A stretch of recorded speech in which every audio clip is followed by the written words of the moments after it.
COVID-19 has infected almost every country in the world, apart from 10. So, what do they do now? The Palau Atoll opened in 1982, before mass tourism arrived here.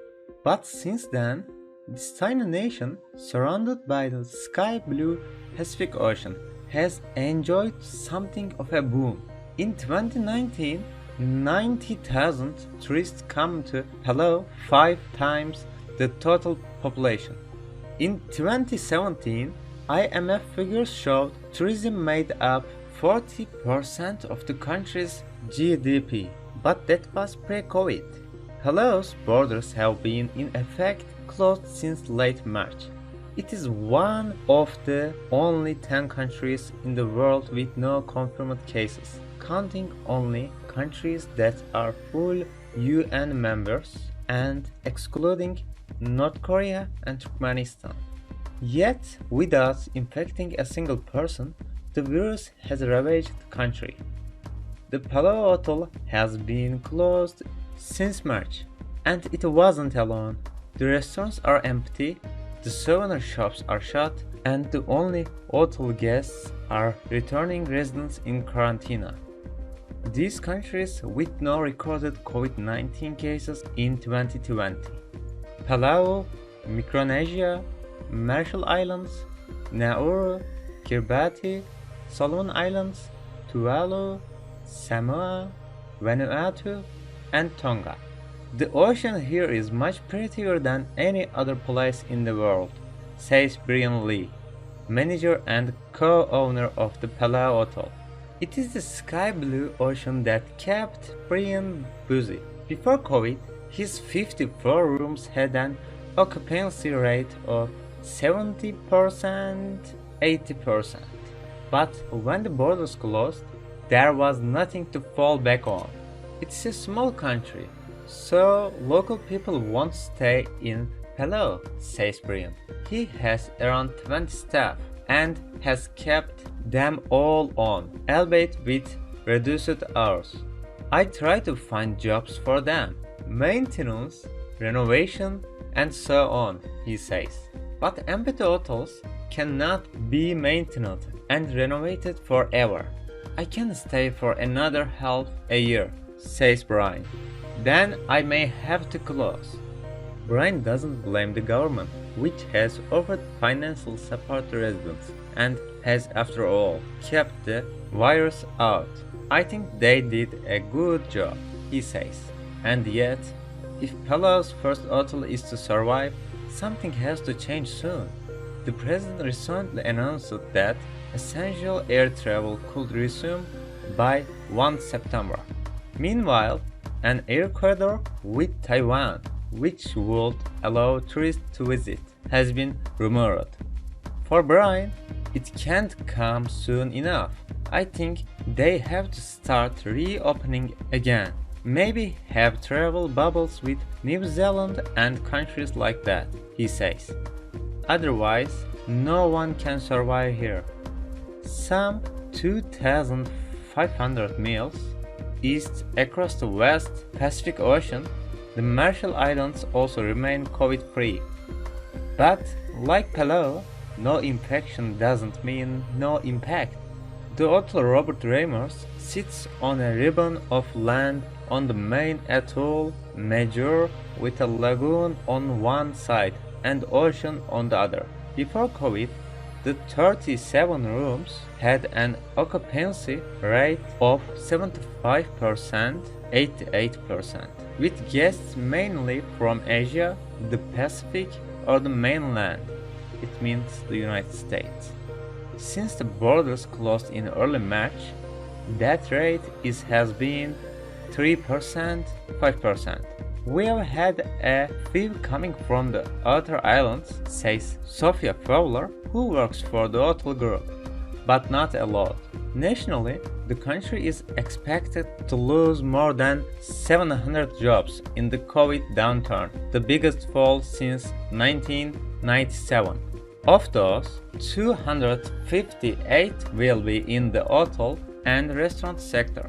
But self-isolation affects more than tourism and the Marshall Islands are much less dependent on holiday makers than Palau. A bigger problem is the fishing industry. To keep the country COVID-free, boats that have been in infected countries are banned from entering the country's ports. Other boats, including fuel tankers and container ships, must spend 14 days at sea before entering. Fishing licenses are unsold, and cargo flights have been cut. The effect is clear. The Marshall Islands specialize in aquarium fish. The most popular is the flame anglefish, but exports fell by 50% according to one US report. The shore-based shipment of sashimi tuna fell by the same amount. Other fishing industries expect a 30% fall during the year. In short, you can keep the virus out, but you cannot beat it. COVID-19 gets you one way or the other.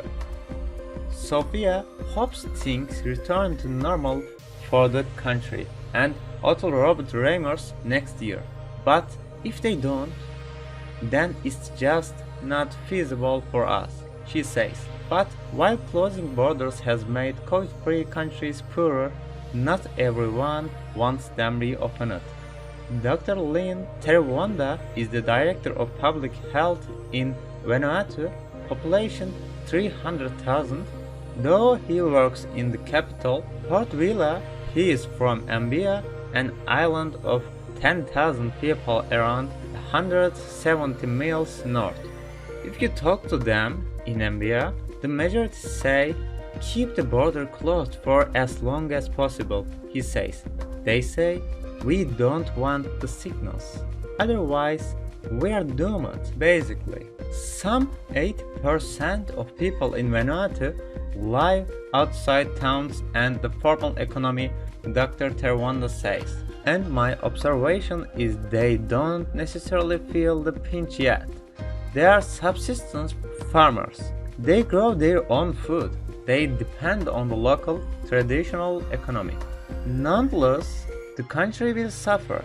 The Asian Development Bank expects GDP to fall by almost 10%, Vanuatu's biggest drop since independence in 1970. That slump is not just down to COVID's closed borders. In April, tropical cyclone Harold battered much of the country, killing 3 people and affecting more than half the population. We had a daily health emergency operation briefing. Dr. Terwanda remembers, first we could discuss COVID, then TC Herald, 2 disasters going on at the same time. Yet COVID will have the longer lasting impact. In July, the government announced plans to reopen the border to other safe countries by 1 September. Then cases grew in Australia and New Zealand, and the plan was pushed back. Dr. Terwanda, who sits on the border task force along with government, tourism and airline officials, admits they are almost back to square one, with no new date for reopening. Smaller, specific cross-border travel may help Vanuatu. The government recently allowed 172 workers to travel to the Northern Territory in Australia for 6 months to pick mangoes. While the remittances will help, they aren't enough in a country where 35% of GDP comes from tourism. But despite that need for open borders, Vanuatu will not rush to reopen.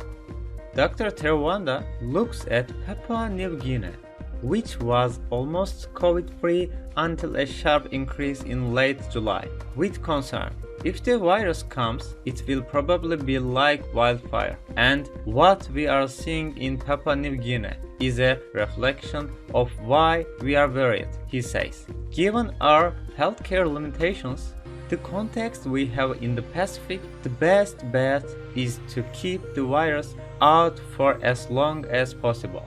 So, is there anything the COVID-free countries can do? There are short-term measures, such as payments to workers and business, and there is one long-term measure: wait for vaccine. Until then, travel bubbles remain the best hope. Yet, as Romel Rabenol from the Asian Development Bank points out, they sound simpler than they are. These arrangements have prerequisites, he says: a common set of testing standards, contact tracing, and quarantine facilities in case outbreaks happen.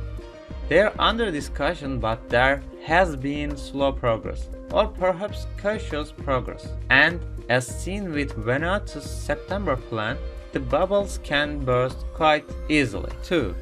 Australia and New Zealand have made it clear the first country they'll test it with is each other, says Jonathan Pryke, director of the Pacific Islands program at the Lowy Institute. And before that can happen, you need to remove community transmission.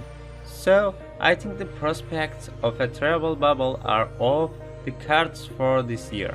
Mr. Pryke says that as the months pass, the desperation is mounting in the closed-off Pacific countries. He is, however, in no doubt that the only option for these countries was self-isolation on an international scale. Even if they kept their borders open, their major tourism markets of Australia and New Zealand wouldn't be open, as they have locked down their own borders, he says. So you would have the worst of both worlds: a health crisis and an economic crisis. We are going to have years and years to look at what the right decisions were. But looking back, no one's going to doubt that locking down was the right move by these Pacific nations. Thanks for watching. Take care of yourself.